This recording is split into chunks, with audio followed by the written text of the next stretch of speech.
Yes, I believe that things have changed since Camp David. Unfortunately, at that time, we hoped that things will develop in a comprehensive way in order to achieve peace, especially on the Palestinian track. But as you see, things have become very complicated, especially with this question of building settlements in the occupied territories, changing the demographic composition, the geographical character of the territories, which made it very difficult, made the whole exercise difficult and negative. But at that time, we hoped that this would be the first phase and not to wait for so many years or decades to achieve a comprehensive peace based on the full withdrawal, the establishment of a Palestinian state, and normal relations among all countries, including Israel, something which unfortunately did not happen.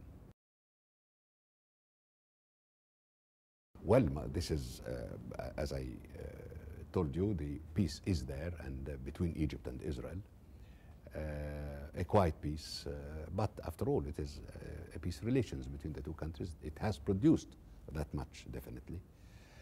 As for the U.S., we remain hopeful that the U.S. will resume its role as an honest broker to finish the rest of this major and dangerous episode. So the U.S., what we need from the U.S. is the role of honest broker. And nobody else can play that role except the U.S. If U.S. chooses to play this role and to produce a result.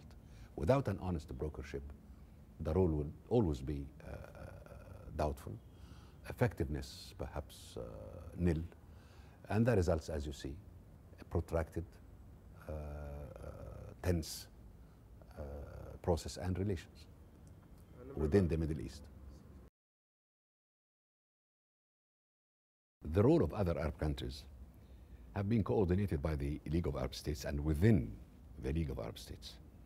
And all those efforts have come to a conclusion, which is the Arab Initiative, which was launched in the year 2002, reaffirmed in 2007, and offered to Israel to normalize and recognize Israel and have full relations, to turn the page in case they and us agree to implement all our obligations.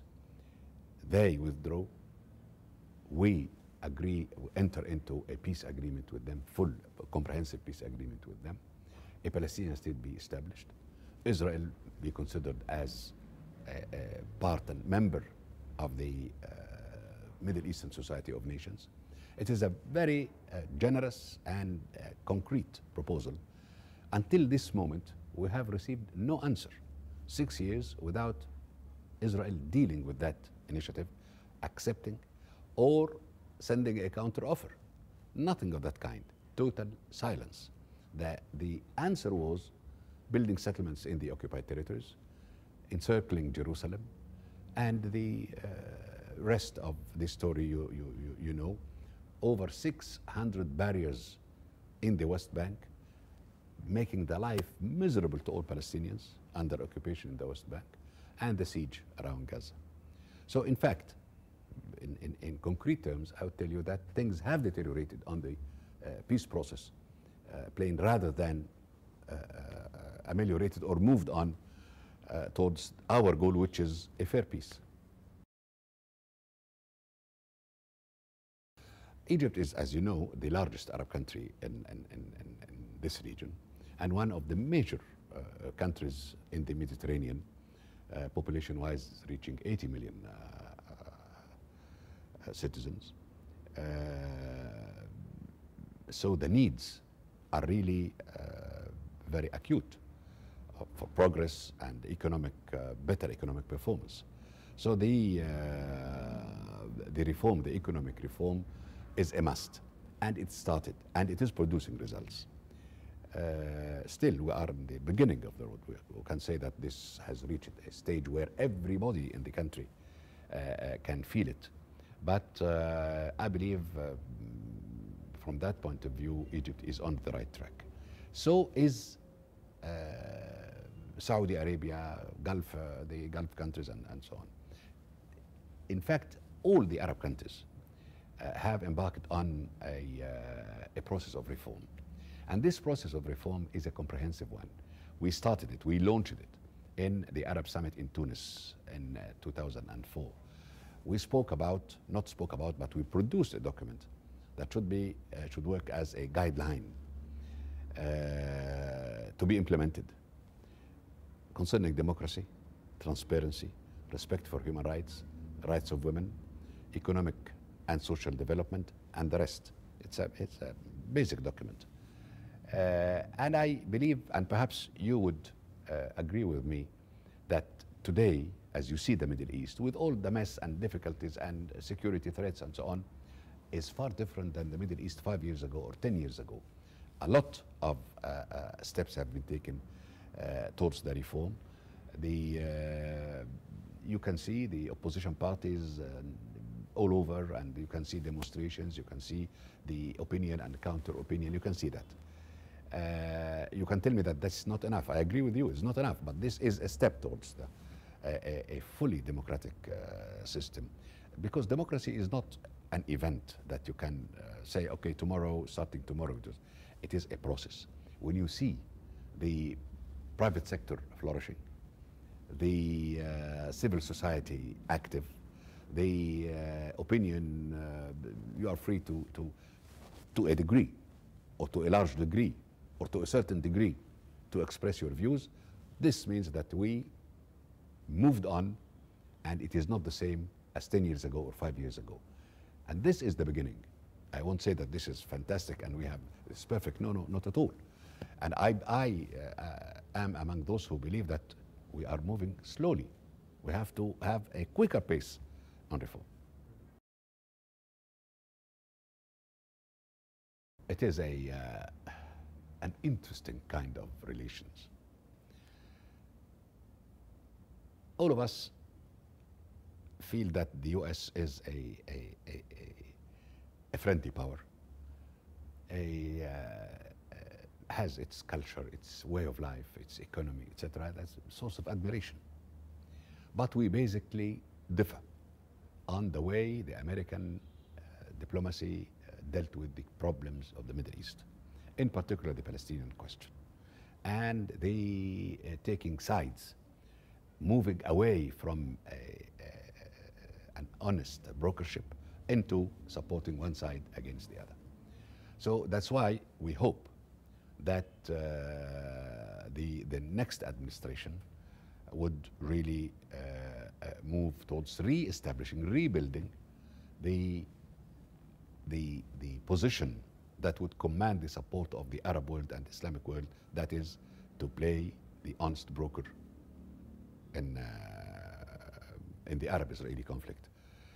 This is needed. And now, in the last year or so, the Annapolis process, we were glad with that Annapolis process. We believe that this is a right step in the right direction, but it produced nothing until now. And the year 2008 is expiring without seeing any result. This is a source of a lot of anger and frustration, which affects the relations, the Arab-American relations, which are supposed to be on a better keel, on a different level altogether. But many problems, including Iraq, have really poisoned that relations. But it is really redeemable. We can deal with it once there is a basic change in the American policy.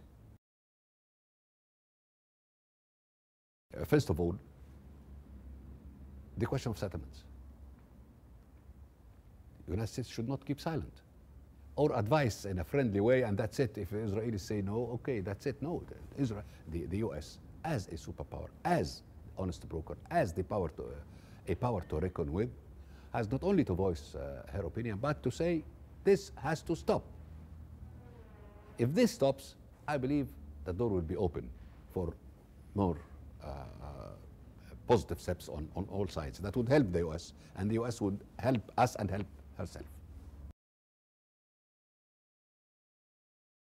The question is not embassies. Of course, this is an important thing, but not the what you call, if the embassies are not there, so the Arab world is absent, and if it's there, so the Arab world is there. Iraq is an Arab country.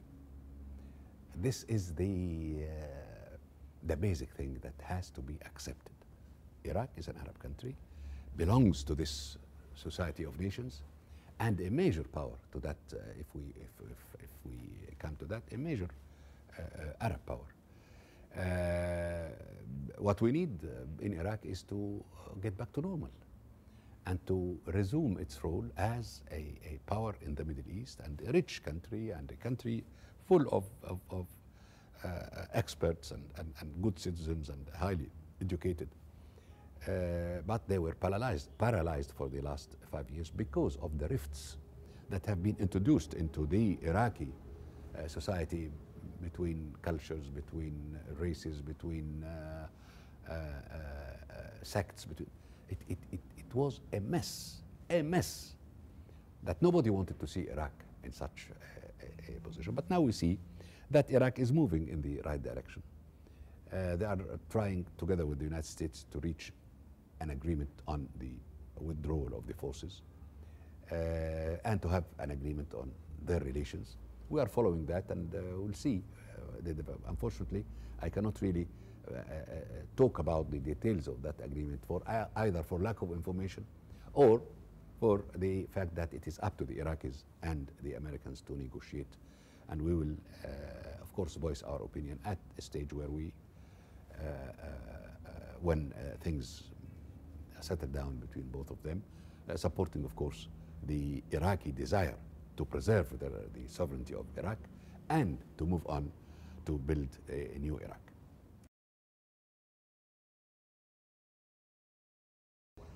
In fact, and in all candor, we need a different policy. We need a change. We need to get back the relations, the Arab-American relations,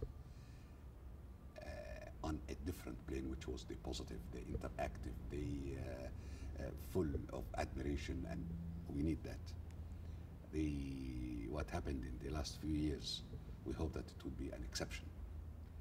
And the first thing is for the U.S., the new administration, to have this, as I called it, an honest brokership role.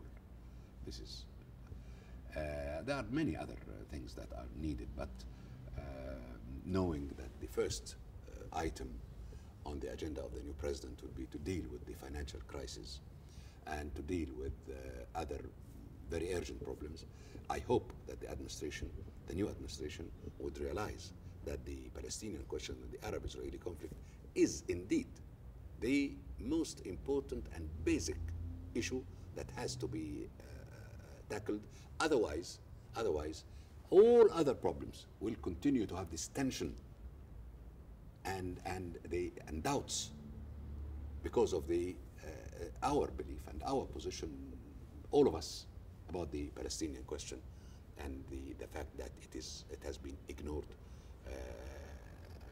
and not well served in a positive way and in a neutral way, at least a neutral way.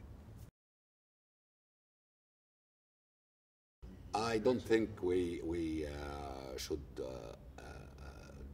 accept that.